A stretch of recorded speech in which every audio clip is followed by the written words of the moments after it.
welcome back to my channel and welcome back to Parenting 101. Di Parenting 101 ini kita akan bahas tentang sex education untuk anak umur 3 sampai 5 tahun atau fase falik. Untuk yang belum tahu apa itu fase falik, silahkan kalian nonton dulu tentang psikoseksual Sigmund Freud yang udah aku jelaskan di video yang lalu. I'll put the link in the description box below.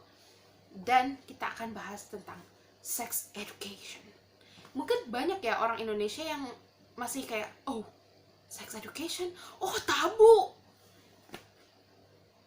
Oke.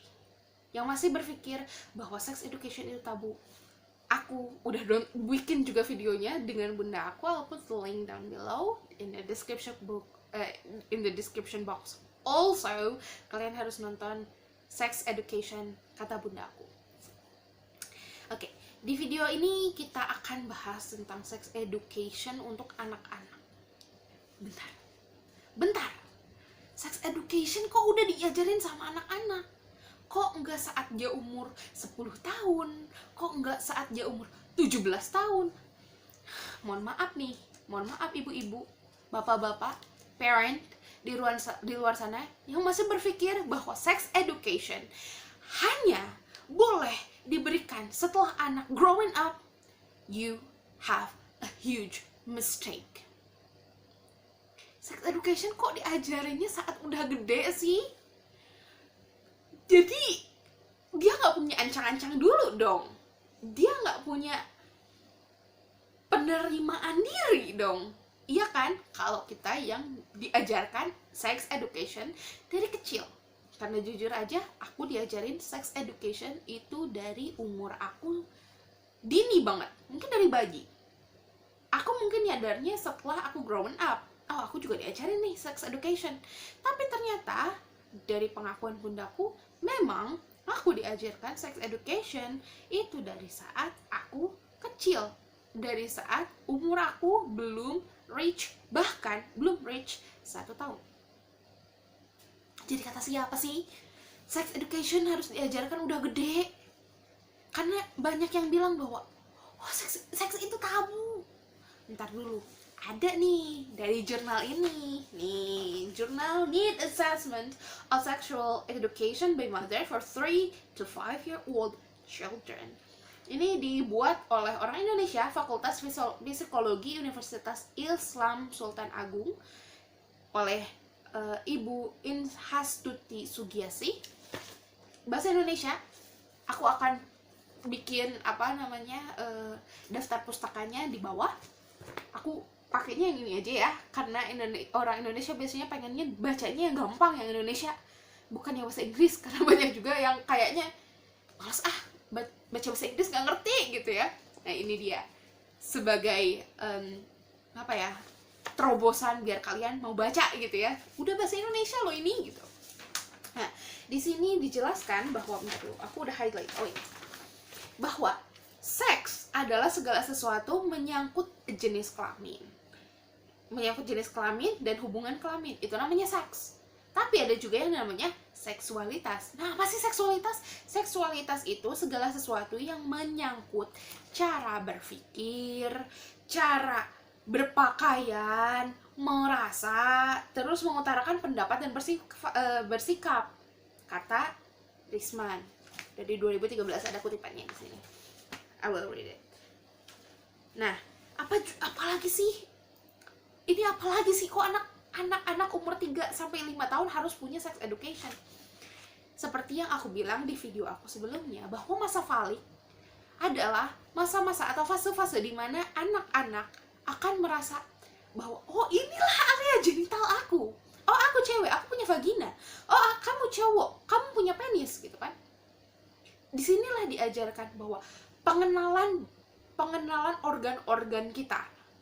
Dan biasanya dijelaskan oleh ibu. Kenapa oleh ibu? Karena ibu yang punya lebih banyak waktu bersama anak normalnya. Tapi apakah bapak juga harus abai tentang ini? Oh enggak dong. Seperti yang aku bilang, parent take 2. Nggak bisa cuma 1, kecuali kamu donor sperma ya kan. takes two. Jadi nggak cuma ibu doang nih yang bermasalah dengan sex education. Enggak dong. Ibu dan ayah juga punya peran yang sama untuk mengajarkan anak tentang sex education. Gitu. Nah, oke. Sekarang gini deh. Saat anak-anak yang saat itu masa golden time, yang saat itu dia ingin mengenal tubuhnya, ya kan? Terus orang tuanya bilang, "Hush, gak boleh ngomongin itu tabu." Apa sih tabu itu? Bukannya anak jadi diam, tapi dia akan mencari tahu sendiri. Dan itulah yang ingin kita hambat gitu. Jangan sampai anak ini tahu dari orang lain. Kenapa? Kalau anak tahu dari orang lain, bisa aja tidak dijelaskan secara sehat, tidak dijelaskan dengan cara yang beginilah, anakku tuh kayak gini loh, emosionalnya seperti ini, psikologinya seperti ini, habitnya seperti ini. Kan yang bisa mengerti ini hanya parent, ya kan? Terus sekarang parentnya bilang, aku gak mau bahas tentang ini. Karena apa? Aku malu. Karena seks itu hanya diajarkan untuk orang-orang yang mau menikah. Enggak dong. Jadi sex education itu enggak muluk-muluk tentang bagaimana kita berhubungan badan, bagaimana berhubungan suami istri. Enggak. Tapi seks itu dengan mengajarkan anggota tubuh, dengan mengajarkan ini loh bedanya cewek dan ini loh bedanya cowok. Itu juga sebagai bentuk sex education. Nah, kenapa sih orang Indonesia tuh jarang banget membahas tentang sex education ini? Banyak alasannya. Tapi salah satunya adalah budaya. Orang Indonesia menganggap bahwa seks itu hal yang private dan hanya boleh diomongkan oleh orang-orang yang sudah grown up. Porno gitu. Ngomongin seks itu porno.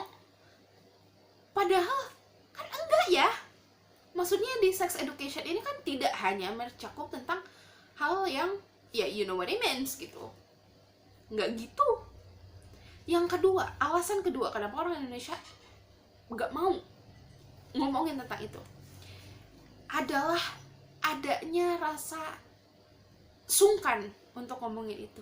Ini urusanku loh, ini urusanku sama partnerku gitu. Kok kamu harus tahu?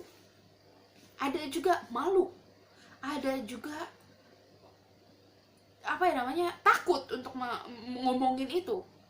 Karena apa? Ya balik lagi budayanya dia menganggap bahwa itu hal yang nggak boleh diomongin sama orang lain gitu kan.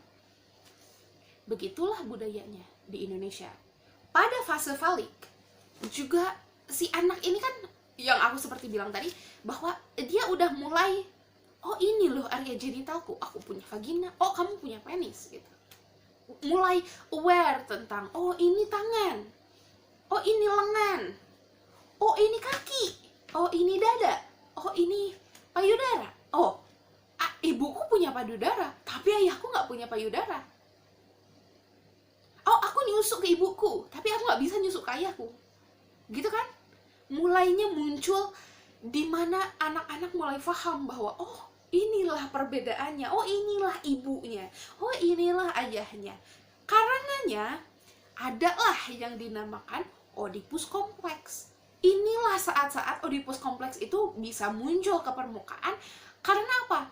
Karena anak udah mulai mikir, ibuku kayak begini, ibuku cantik ya, ayahku begini, ayahku tegas ya, gitu. Itu mulai ada ketertarikan antara lawan jenis, termasuk ke ibunya atau ke ayahnya, Oedipus kompleks atau Electra kompleks. Untuk Oedipus kompleks atau Electra kompleks udah aku buat videonya, I'll put the link in the description box below. Kamu harus nonton tentang Oedipus kompleks, cause you know it's really complex thing, dan kamu harus kayak mulai aware, di dunia ini nggak cuma lempeng aja gitu, tapi ada celahnya, ada rongganya gitu.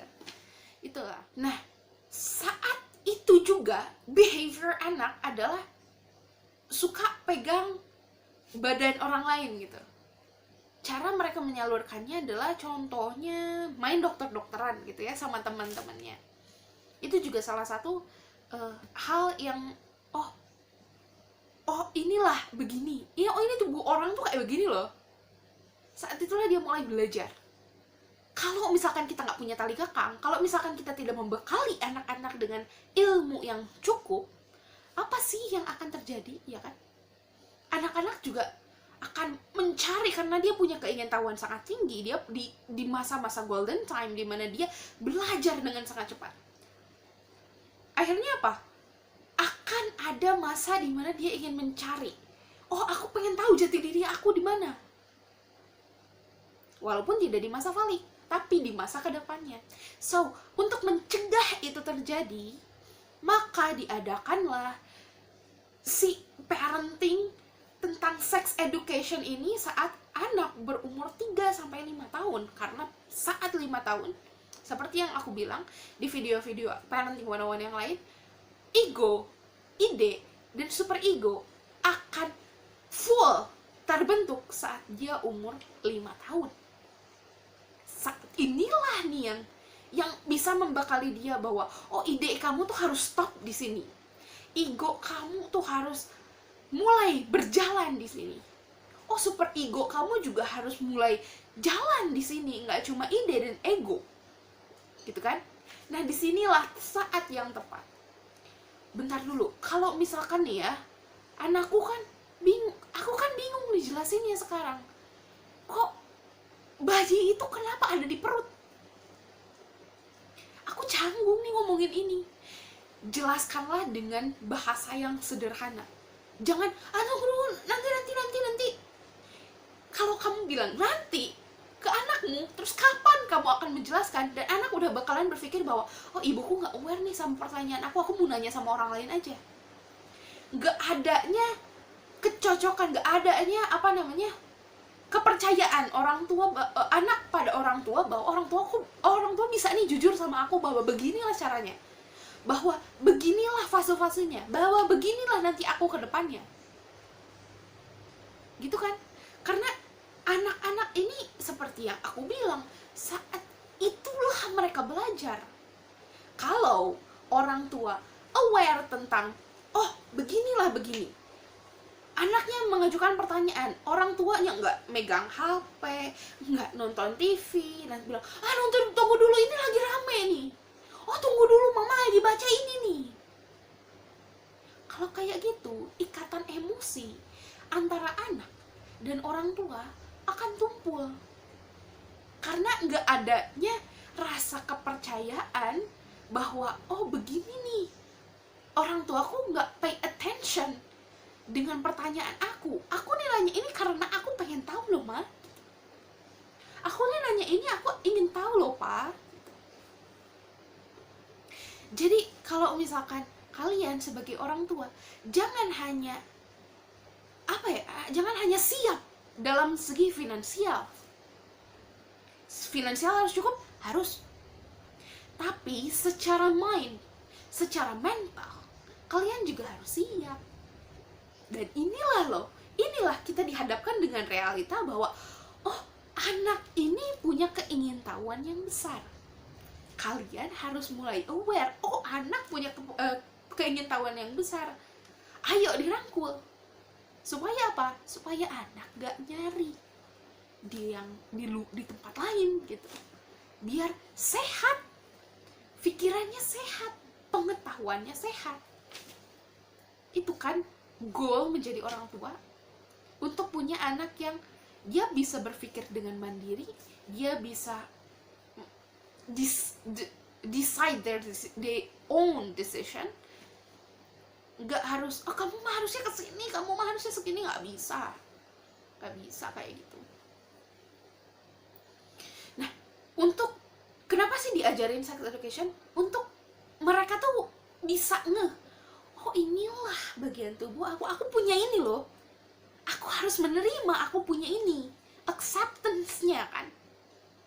Aku nanti di masyarakat, aku sebagai ini, dia juga bisa menempatkan diri di masyarakat, gitu kan.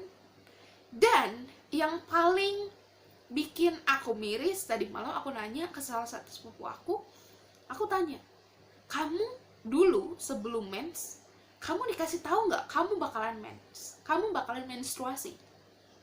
Enggak. Kamu tahu nggak menstruasi itu sebagai bentuk apa? Enggak. And I was thinking, oh thank God I have the good sex education dari ibuku. Aku diajarkan dulu bahwa sebelum, mungkin saat aku 5 tahun atau 6 tahun masuk SD awal gitu, aku kan mulai bingung ya, aku mulai berpikir bahwa kok ibuku setiap bulan membeli pembalut gitu ya. Beli pembalut. Kenapa? Ada apa yang salah gitu dengan tubuh ibuku? Aku bertanya dan ibuku jawab bahwa perempuan punya rahim. Itulah yang membedakan antara perempuan dan laki-laki. Perempuan punya rahim.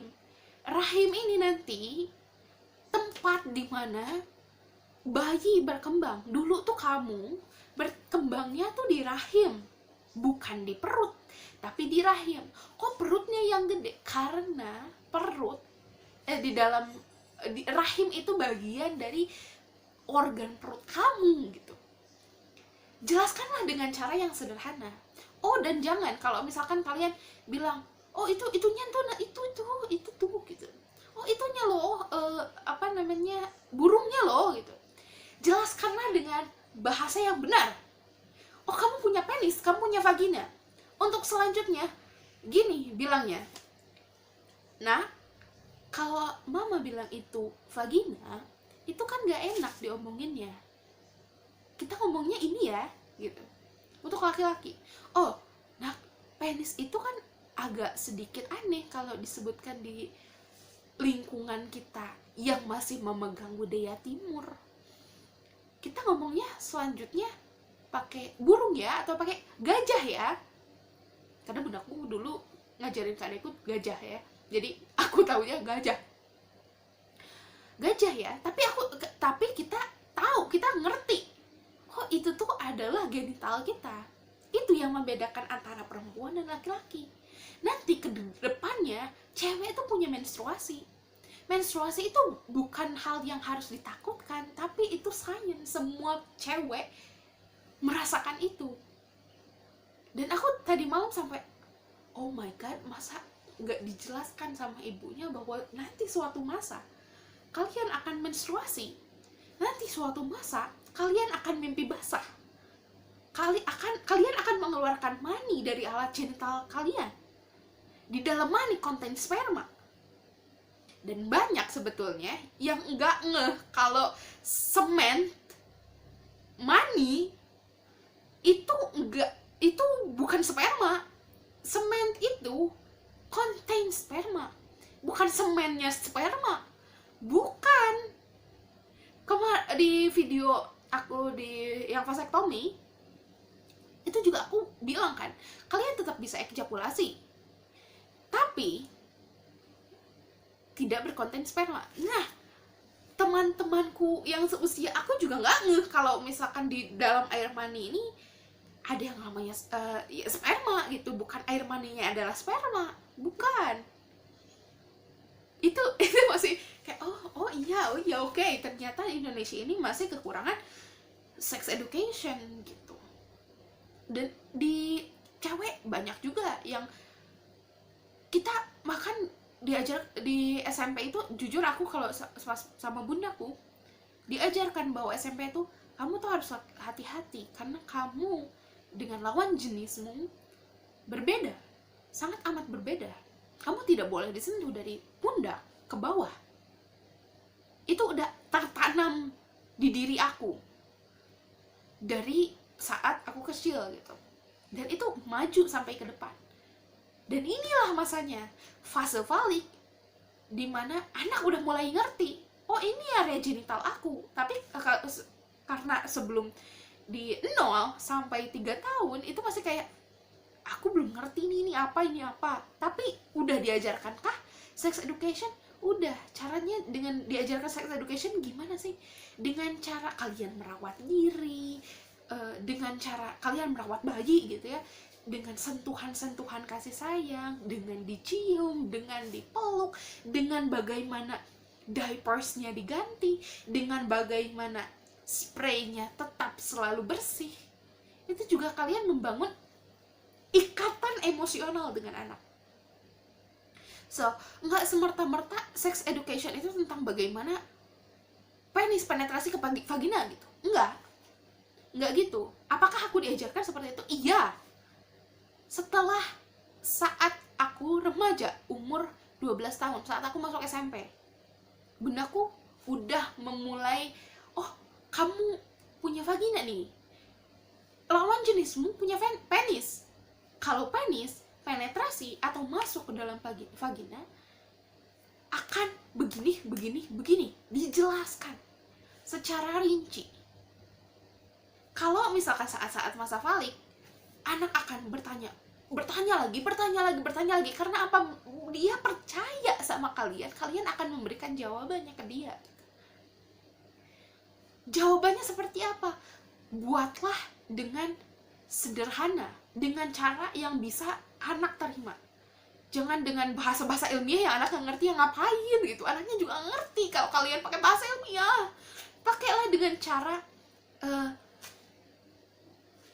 kayak ngobrol normal. Oh ini loh begini, ini begini, bayi itu begini, kenapa bayi bisa di dalam perut mama, beginilah gitu.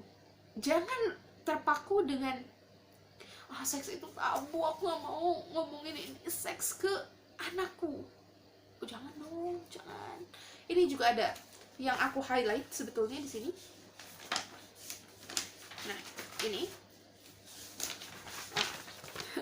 sorry, ternyata di sini. Ini ada pernyataan di sini yang menyatakan bahwa sebagian ibu mengatakan itu penting tapi tidak untuk saat ini karena anak masih terlalu dini. Dan jika anak tahu akan bertanya yang macam-macam. Karena anak percaya sama kamu, dia mau nanya sama kamu. Kalau dia nggak percaya sama kamu nggak bakalan nanya. Dia akan cari sendiri, dan di luar sana tidak tentu dia akan mencari dengan cara yang benar. Kita arahkanlah dia bagaimana mendapatkan informasi dengan cara yang benar. Tanyalah kepada orang tuanya. Kalau kamu tanya ke orang tuanya, kamu akan mendapatkan informasi yang benar. Adanya kejujuran dari orang tua dan adanya ikatan saling percaya. Oh, ibuku bisa nih menjelaskan ini ke aku. Oh, ayahku bisa nih menjelaskan ini ke aku. Aku nggak harus nonton film porno.